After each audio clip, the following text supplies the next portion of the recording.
అయితే ఏమిటి అసలు ఇతని యొక్క అజెండా ఏమిటి, ఇతని యొక్క ఉద్దేశం ఏమిటి అనే విషయాన్ని ఆయనే ఒక సందర్భంలో ఒక టీవీ ఛానల్లో చెప్పాడు.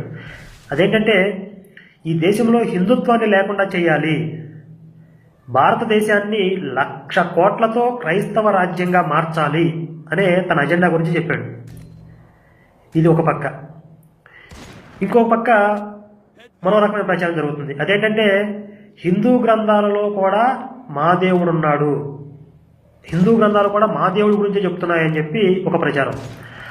ఇందులో ప్రముఖంగా రంజిత్ తోఫిర్ అనే ఒక వ్యక్తి, వేద గ్రంథాలలో చెప్పబడినటువంటి అసలైన దేవుడు యేసే, మీరు నమ్మేటటువంటి దేవుళ్ళందరూ కూడా అబద్ధం, యేసును కనుక మీరు దేవుడిగా ఒప్పుకోకపోతే, అంగీకరించకపోతే మీరందరూ నరకానికి పోతారు అని ప్రలోభ పెట్టి కొంతమంది అమాయకుల్ని మత మార్పిడి చేస్తూ వస్తున్నాడు.